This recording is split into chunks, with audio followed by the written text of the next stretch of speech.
Want to chime in on what's happening with your favorite KFAN program? Well, make your voice heard on the Bradshaw and Bryant text line. Let us know what you have to say by texting your message at 64686. That's 64686.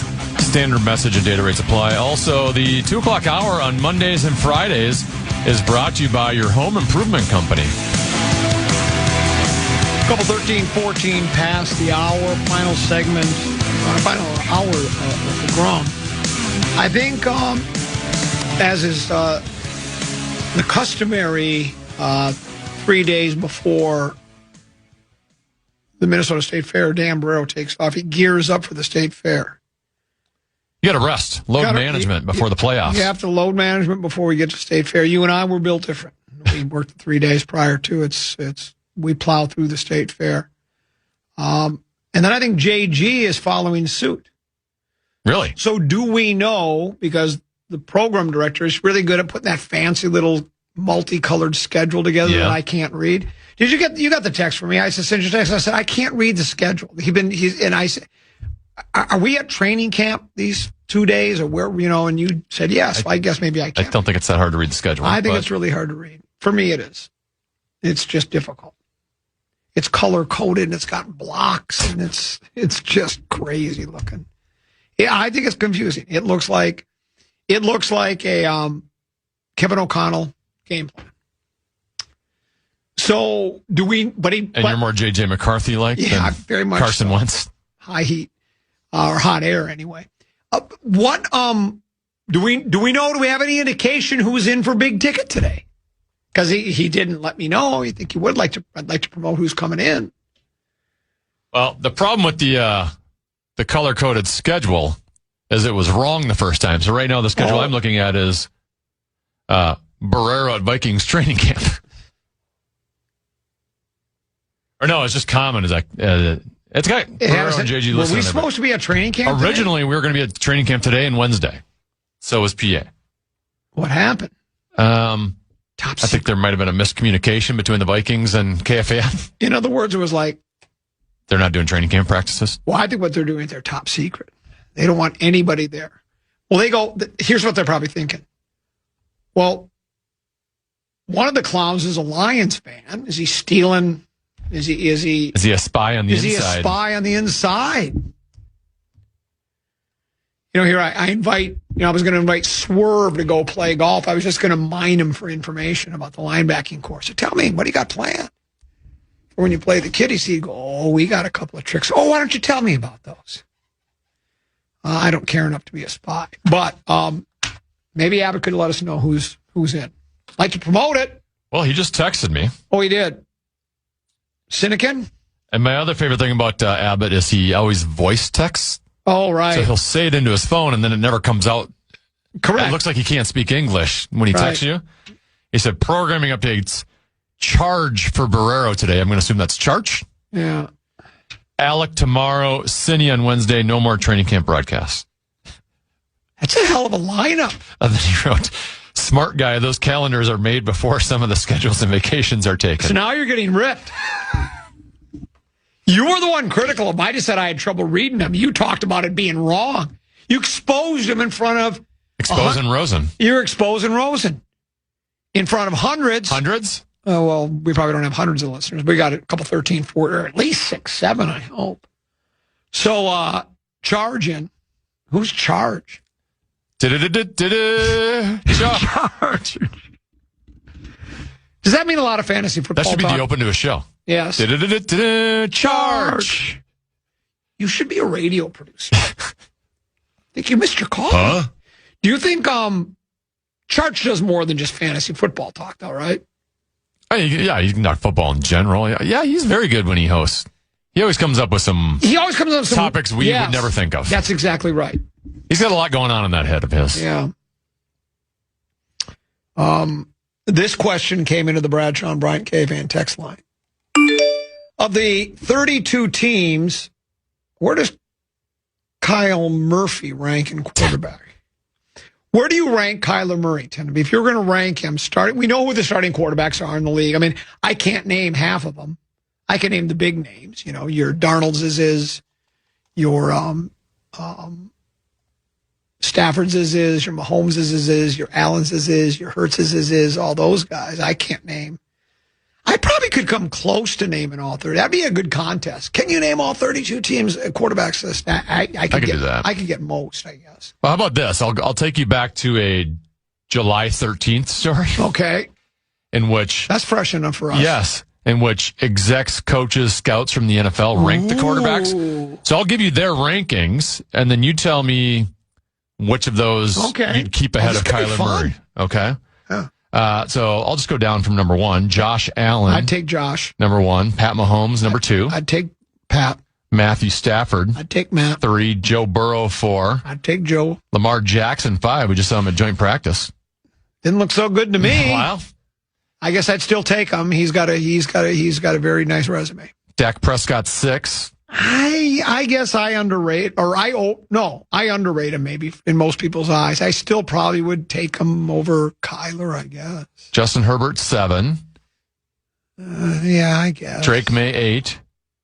Yeah. Your guy Jared Goff, 9.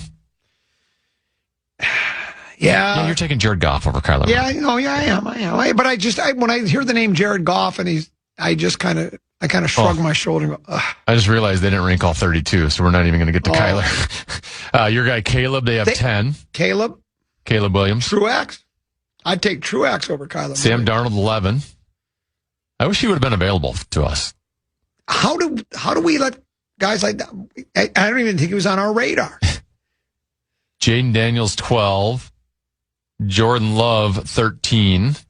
Brock Purdy, 14. Baker Mayfield, 15. Trevor Lawrence, 16. Jalen Hurts, 17.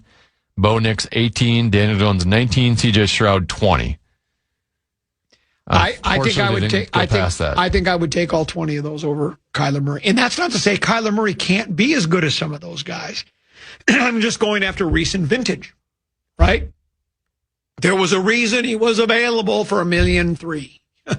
And that the Cardinals were willing to pick up the rest. Now, you could say it's because the Cardinals are just a mismanaged organization, maybe the worst in pro football right now. But let me throw out some other names that weren't in that top 20. Okay. In no particular order here. Jackson Dart. Would you rather have Kyler Murray or Jackson Dart?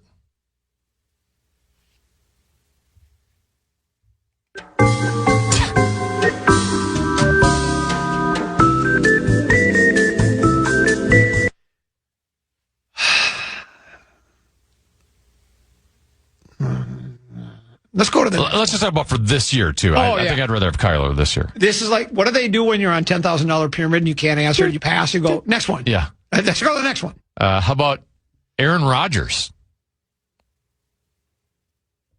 I think I'd take Kyler Murray. At least he can move around the pocket. That's the first guy I think I would take Kyler Murray over. And you know what? It could come back to haunt me. Maybe Aaron has one of the. If Aaron Rodgers were to win a big game with Pittsburgh, it'd be one of the greatest stories in the history of pro football. I mean, I wouldn't really enjoy the story, but it would be. I can't see that happening. So it would be historic. How about Bryce Young? Yeah, I would take Kyler. I think Geno Smith. I would take Kyler. Tua Tagovailoa. I think I would take Kyler.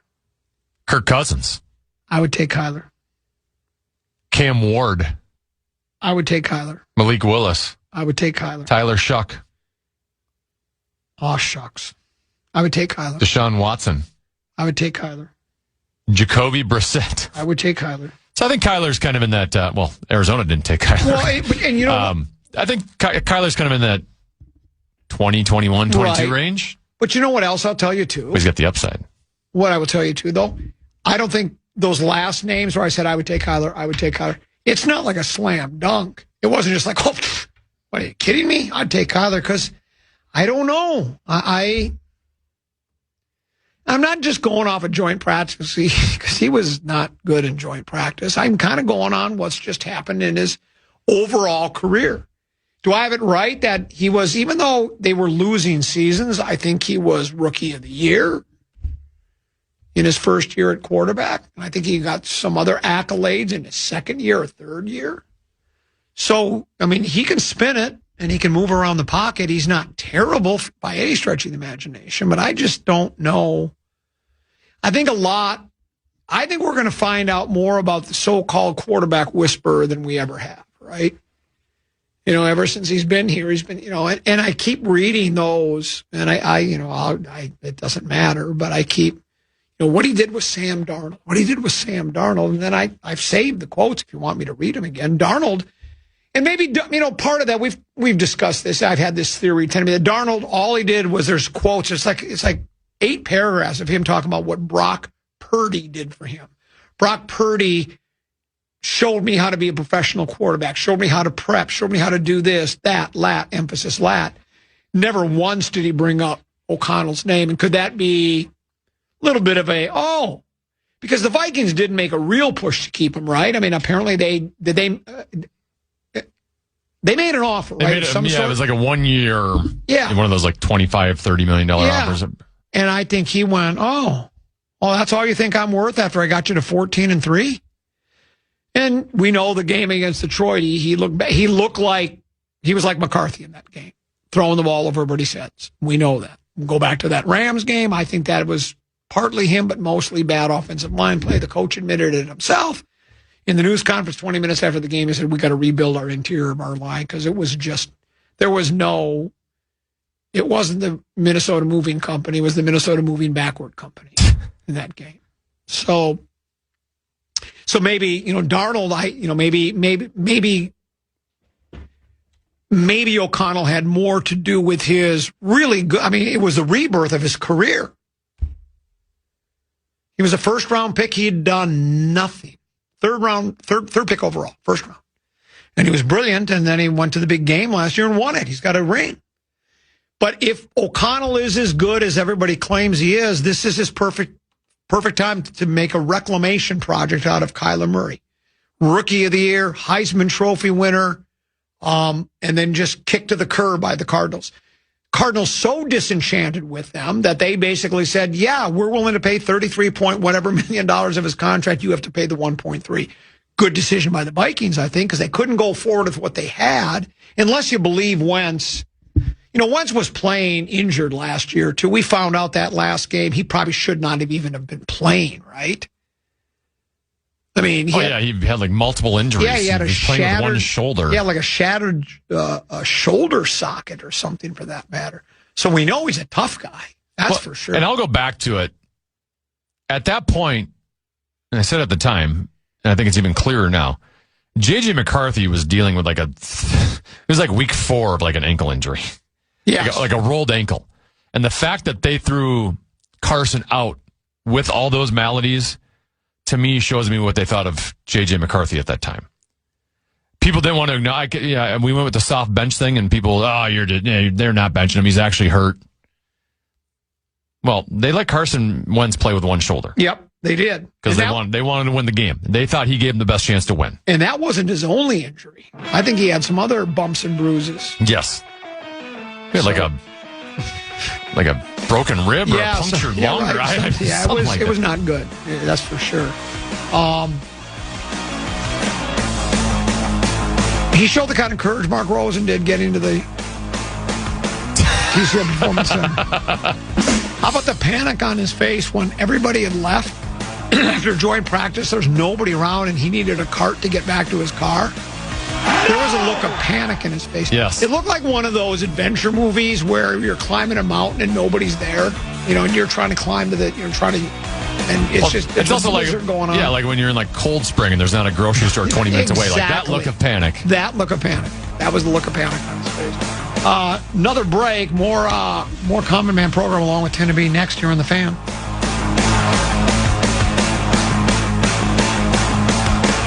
The Common Man. No offense. I just think that sports are...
death, 5-finger death lock. No. Death punch. Lo and behold, Hannity, I go out to I go down to the 4th floor restroom. The 5th is being renovated. I'm not down to 6th yet. I'm very satisfied with the 4th floor restroom. Very satisfied. Other than they were out of paper towels. So I just, you know how you shake your overuse. Hands? You know, you shake your hand. Yeah, it's overuse. You shake your hands to get the water off. Yeah. Because I did not the urine. I washed my hands. And you shake it all about. I was doing the hokey pokey. And there was a company down there. They had the office there, and I looked in their window as I was leaving, and they got a ping pong table. Really? Well, it's not a real ping. It's like a regular, like kind of an office kind of table. But they just have a ping pong net set up there, so it's kind of a. They just created one. It's kind of cool. They must not be very busy there playing ping pong during. Oh, we used to have fun things like that. We used to have a pool table. Yep. We had Ms. Pac-Man. Who bought that? Well, probably was given away in the little like lottery. Yeah, that's what I mean. I just say they didn't buy the lottery. Yeah, I would have taken that. What did you end up getting? Did you get anything? I got the Papa Shot, the smaller one. For the longest time, the larger one of our sales guys won. He hadn't taken it out. I don't know if he ever ended up bringing it home or not. So I used the They just threw it away. I used the restroom. Come back through our new kitchen area. And lo and behold, I see a styrofoam cooler there. Immediately, I put 2 and 2 together. University of Minnesota North Star Apple Crisp ice cream has got to be in there. Well, it was empty, but there was ice cream in the freezer, except it hadn't been there very long because this is more like a malt. Yeah. But I'm going to try some. You got a hockey game tonight? I do not. I'll tell you how good it is. Oh, yeah. Yeah, it's really good. I can see why it won. But I haven't tried any of the others. If the University of Minnesota would give us a sample of the other 174. No, how many were? It's the 170th anniversary. Yes. I don't know how many did it beat out? I don't know how many entries there were. You and I could judge. I like ice cream. Don't you think? But the problem is when you prepared for your wedding, yes, and you're looking for like what kind of cakes you wanted to have, did you go around like sample and do a different taste test? We did that, and then after like your fourth different cake, you're like, I'm done. I don't need to eat it anymore. I don't like cake anymore. I just think we got a marble or a chocolate or something. We didn't really worry that much about that. What kind did you end We did red velvet. Oh, Bobby Darin did a song. Red Velvet. So, he was singing about your wedding. Maybe it wouldn't have been nice if he would have been singing at your wedding. I went to your wedding. It was a cold day that day. Oh.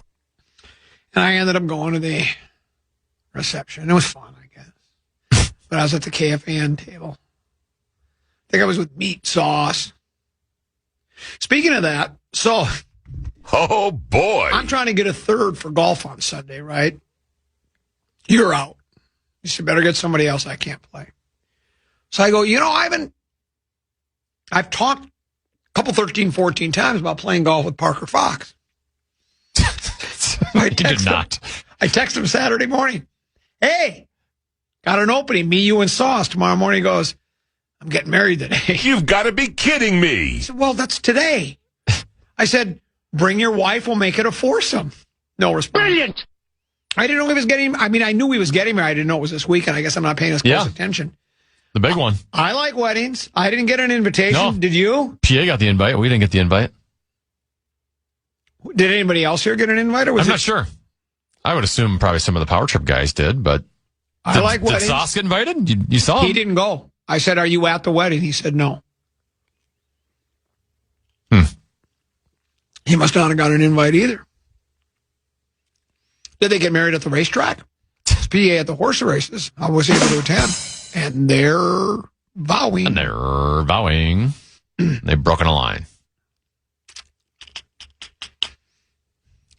I think I mentioned this to him when he was in one time for Program Password. If he got down on bended knee to ask for his gal's hand in marriage, he'd still be face-to-face with her, right?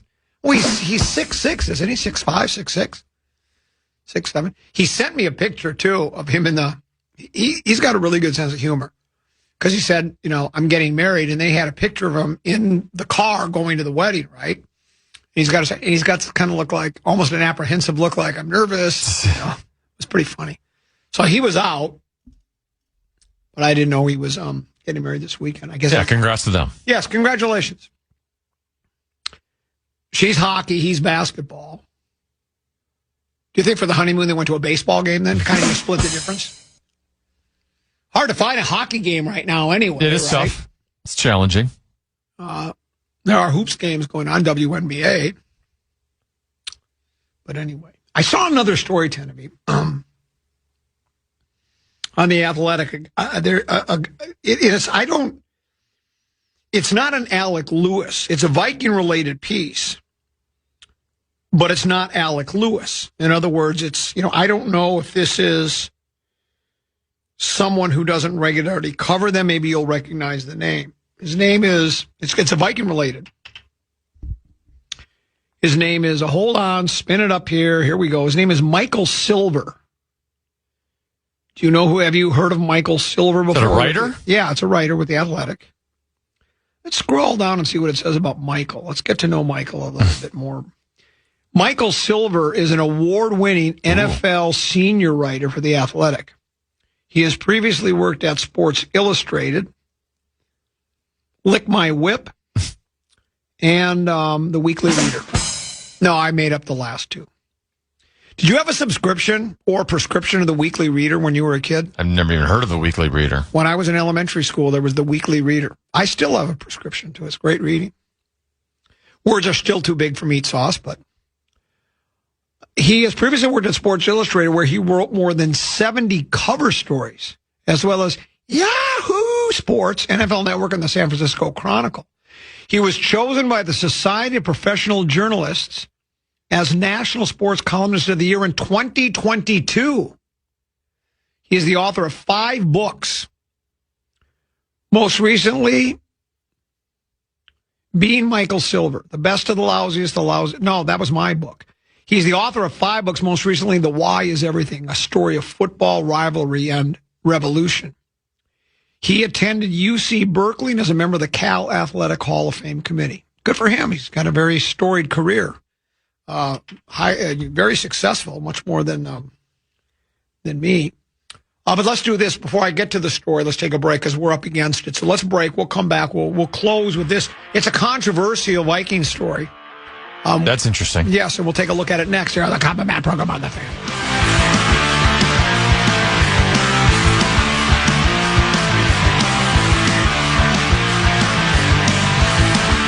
The Common Man. He signed back for another year. He's not good. I don't know What are they he's so doing? washed He's up. not enthusiastic. Weekdays at noon.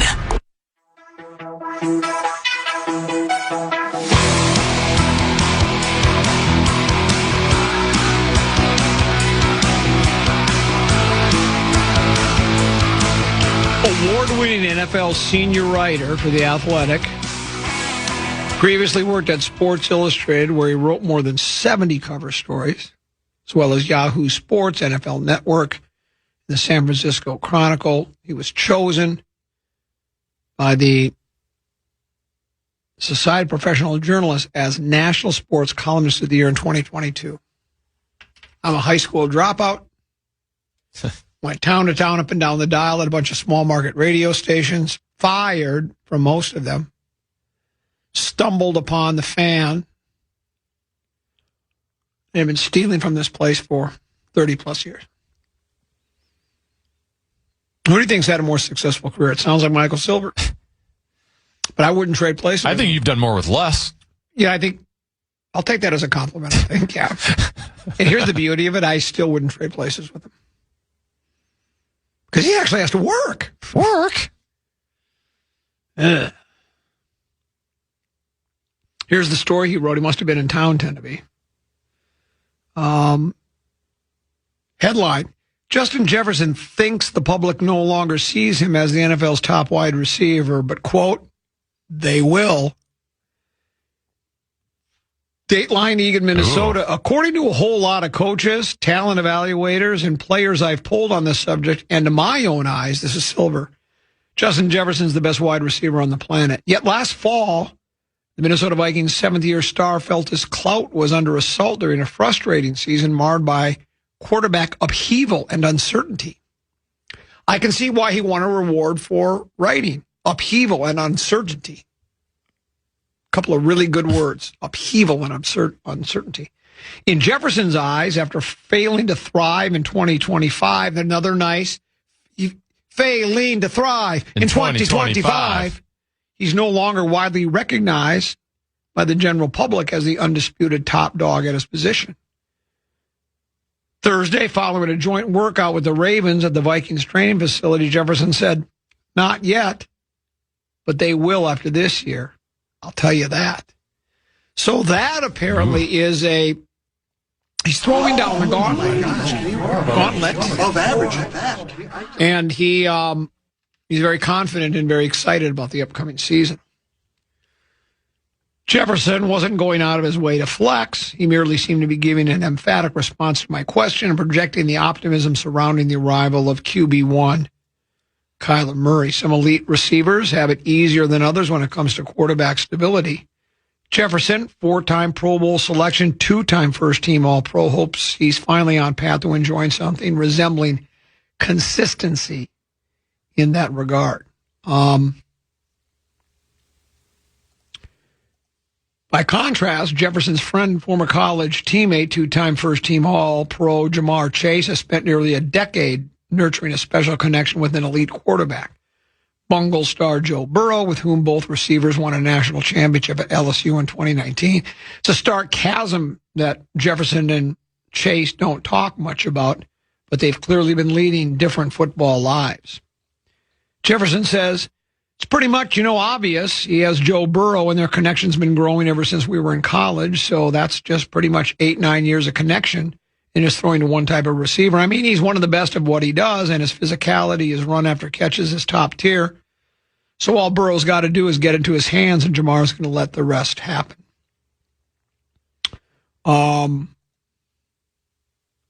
See if we got any more Jefferson quotes here.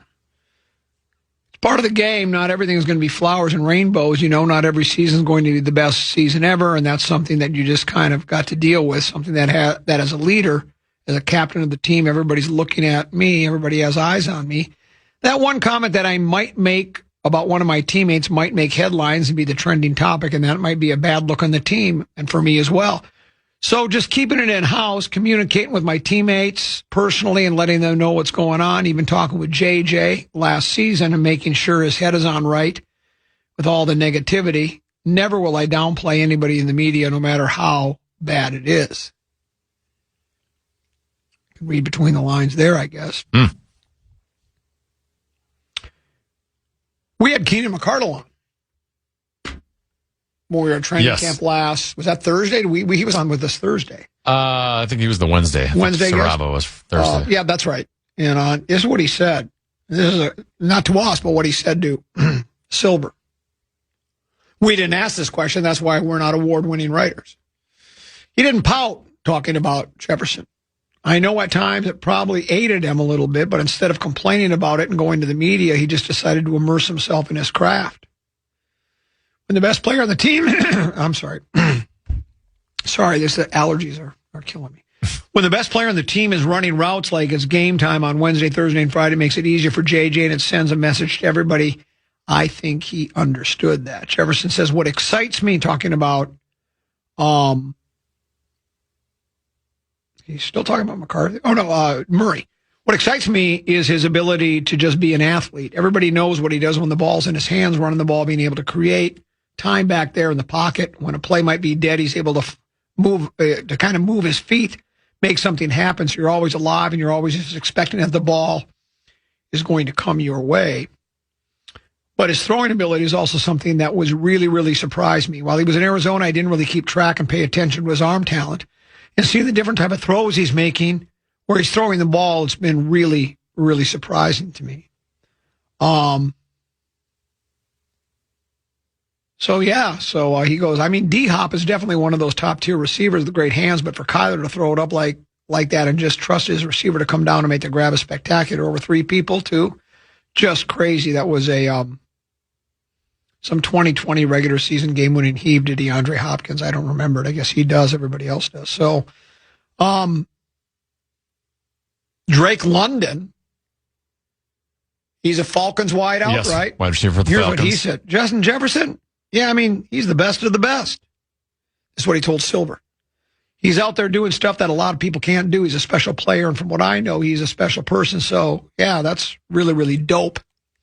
Kids say dope now. So, and then Silver wraps it up with, and he's also really, really intent on reaffirming his preeminence in 2026 and flat out predicting that'll make it happen. So that's good to hear. You know, it doesn't guarantee anything, but you like when one of the better players in the league, maybe the best wide receiver. Silver thinks he's the best. Others do as well. I think you and I, the jury might still be a little out, and maybe it might be unfair to him because last year was a mess. It was a mess. McCarthy was not good, and then Wentz was injured after 6 games, and hats off to Carson Wentz. I thought he did an admirable job. Considering the circumstances, and he was injury riddled, and then then it was Max Brosmer for a game or two or whatever it was. So.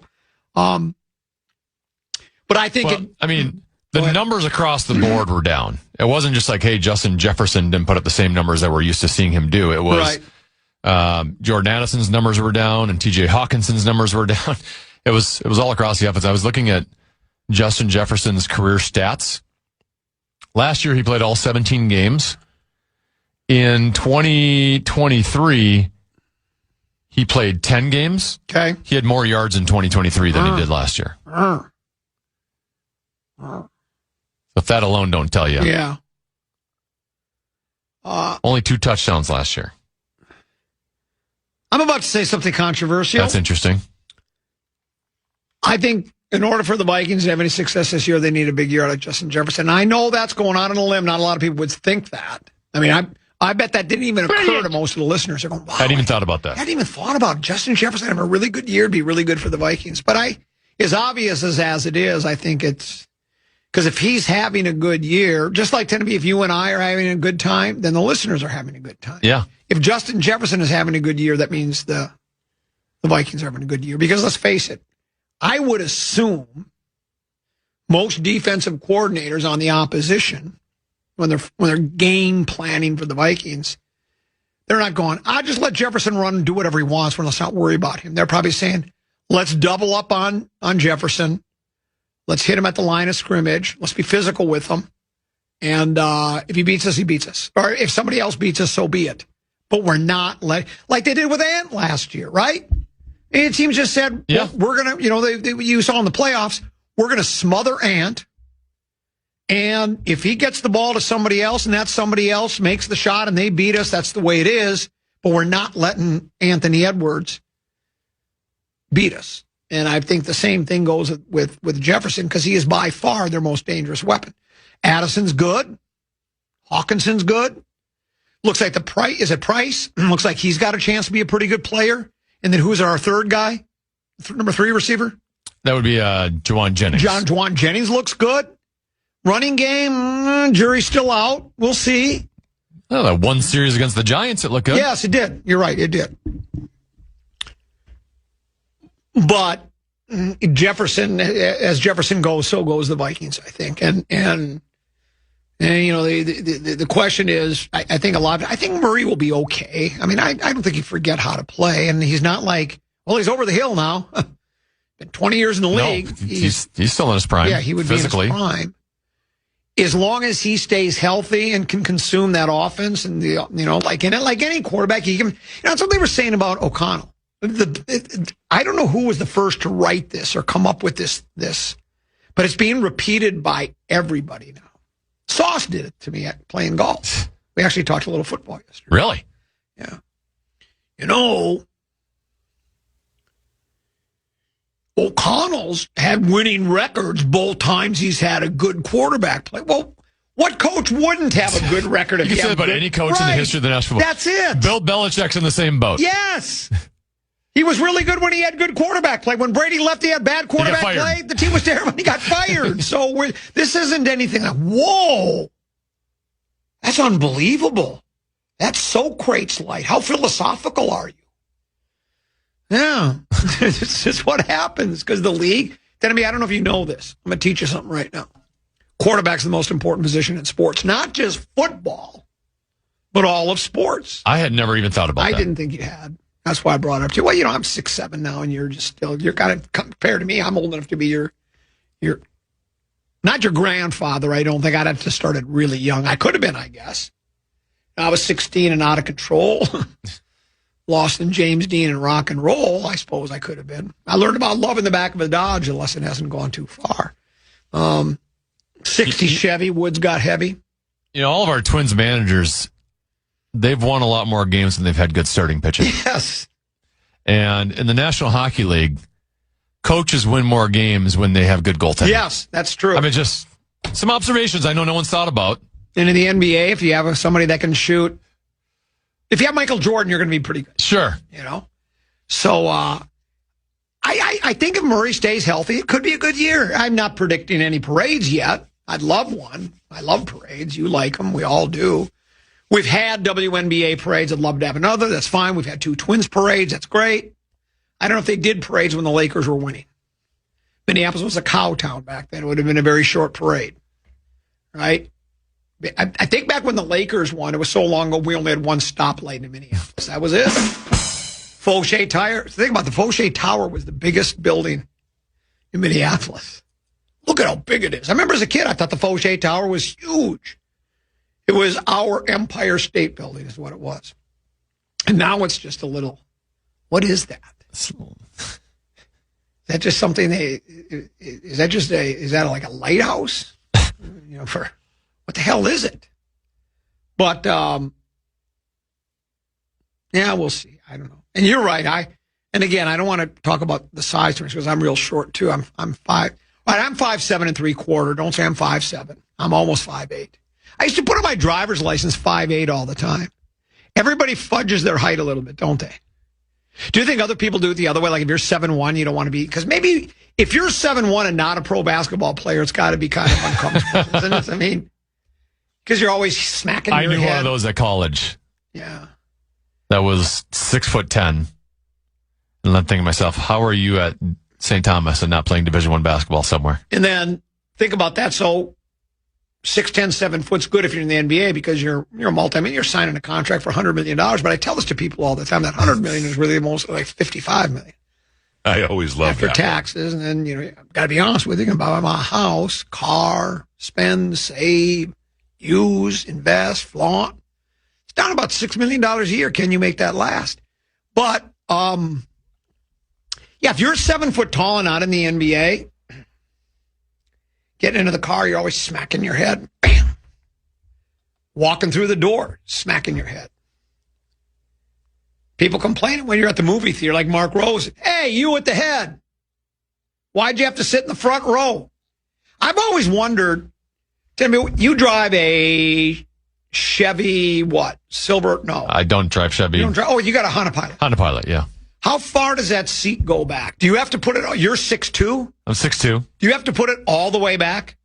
No, I don't put it all the way back, but... If you're Big Meow, do you have to have a specially made car? I'm custom made, I'm sure, yeah. But how do you do that? Do you call? Now they're buying cars. They all know a guy who knows a guy. I'm sure they all call the same person. Do you call Maserati and say, look, I'm Big Meow. I'm 7 foot tall. It's hard for me, man, to get inside that car. There's no leg room. Okay, so they basically, where the back seat is your front seat, right? Did they just take the front seat out and say, well, you can put a passenger on the one side, and then in the back seat you can have somebody, 3 people can ride in your car, you and then 2 passengers, because you're basically in the back seat. So all these NBA players that you've just made fun of about, that they complain about making $100 million contracts, yes. They go on podcasts and complain, well, that $100 million is actually $40 million. Right. This. The next step should be, do you guys understand how much more expensive it is to be tall? Right? When you go on a plane, they can't they can't fly coach. No. So they have to go first class. Yeah. If they want to buy tennis shoes, you can't just go to Foot Locker. No, you can't. And get tennis. There's got to be some sort of specialty basketball player tennis shoe out there. Clothes. If you're in the car and you're in basically what's the back seat, you want to reach into the glove compartment, can you even get to it? Well, they got a bigger wingspan, too. They do. Wemby can. I guess Wemby could. You're right. Everything's different. But then again, like if I'm going to get something out of the top shelf of my closet, I have to get a step stool. If you're 7 foot, you don't need Sure. it. It's basically at, shoulder level. Oh, I grabbed that right there. So there's I wish I was 6'2". You're right. I think you're You wish you were a little bit taller. You wish you were a baller. I think 6'2" is a perfect height. Perfect.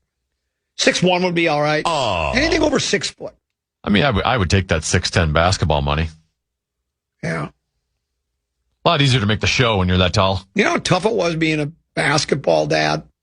And every time I go to the gym and you're sitting there talking with the other dads, you're always looking up. Because every other dad was 6'2", 6'8", 6'8".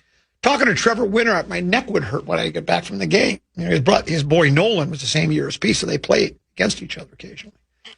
So I'm talking to Trevor, and I'm like this, and I go to bed, I go, for the longest time, I thought I was sleeping wrong. God, there's something wrong with my neck. Why do I have a kink in my neck? Well, it's because you've been staring up at the sky, basically. Why didn't you just, buy a periscope to bring with you to all of your basketball That's a good games? idea. That's what I should have done. You could sell those to the more diminutive parents. That's a hell of an idea. Diminutive. That's a nice way of saying you're really short. I was like, I basically, when I'm around the basketball dads, I basically could have been a extra, Wizard of Oz as a munchkin. That's how short I was. But those days are over. Now he's playing golf. He's getting good, Tenneby. He's shallowing his swing now. So instead of coming over, because I think almost everybody, when they start playing golf, you come over the top a little bit, and he's trying to get in, his hands get flippy. I'm like, you're. Then I think he's thinking too technical, but I think that's what he needs to do because he's that kind of a guy. He's early on enough where he can start technical a little bit more. Correct. But then there does come to a point where it's just like, well, that's just your body type, and that's the way you got to swing for your body type. Well, Grady Meyer, he's the general manager out at Winsong Farm. He had me out to play, and I brought Pete along. How about Grady? Played for the Gophers. Not even trying. We're playing the new North course. He ends the day. I go, so what'd you end up shooting? 3 or 4 under, something like that. And he's not even, he didn't hit balls. Just he's a natural, and he's played for so long. And he goes, he's hitting 300-yard drives, just bombing them. But I said, well, what would you have? You've seen my boy now for about 13, 14 holes. What would you have him do? He said, don't worry about the technical stuff anymore. Try to hit different shots. Try to hit fades, draws, knockdowns, punch, cuts, those kinds of things. Just try to do this. Just play the game a little bit. You know what I'm saying? And not work so much. And then he also said, this is what, and Genevieve, all golfers can take this to heart. The middle of the green is never a bad place to be. Ever. Because I'm the guy that I've never met a sucker pin that I didn't fall in love with. It's like back left corner with water and a bunker over there. That's all right. I'm good enough to get back there. And then usually I'm testing the theory about will a Pro V1 sink to the bottom of the water as quickly as it's $1 Kirky. Kirkland doesn't make a bad ball, just like Ford doesn't make a bad car. But that's neither here nor there. I have an event to go after this. Really? Homeward Bound. They provide homes, places to live for developmentally disabled adults. And it's a great organization. I've emceed that out of Minnesota Valley for, gosh, I got to bet it's 20-plus years for sure. And I always enjoy it. I really do. And they always have a parent whose child lives there. Well, not a child, it's their son or daughter, but they're now an adult. And they talk about how much they love the organization. So I'll be out there. I'm looking forward to that. We're all done with training camp. But we will be out at the Minnesota State Fair. We will be there Thursday, Friday, and then we'll be there Monday through Friday the next week. We have all sorts of great new merchandise. I think every show has a show-themed shirt. And then we have like a lot of our KFAN branded stuff, right? We'll have hats, hoodies, the ever-popular plastic poncho. We just pray that it rains. Forecast looks nice so far, doesn't it? That's unfortunate. We're going to have a lot of ponchos left over because when it starts raining, those are selling unless we just buy a KFAN hat, though. Help shade your face a little bit. That's exactly right. You know what we could do with those ponchos since we're not going to use them? Lash them together and make a canopy. What do you think? Then we can put it over the bleachers. Well, because we're going to have a lot of them left over. You know that. Boy, that was fun. I miss Rosen already. He'll be in tomorrow at 2 o'clock. Anything else tomorrow? Is that just that's it for tomorrow? Yeah, same old stuff. Day in, Rock day Talk out. Wednesday. Rock Talk. We haven't done a rock edition of Rock Talk in a long time.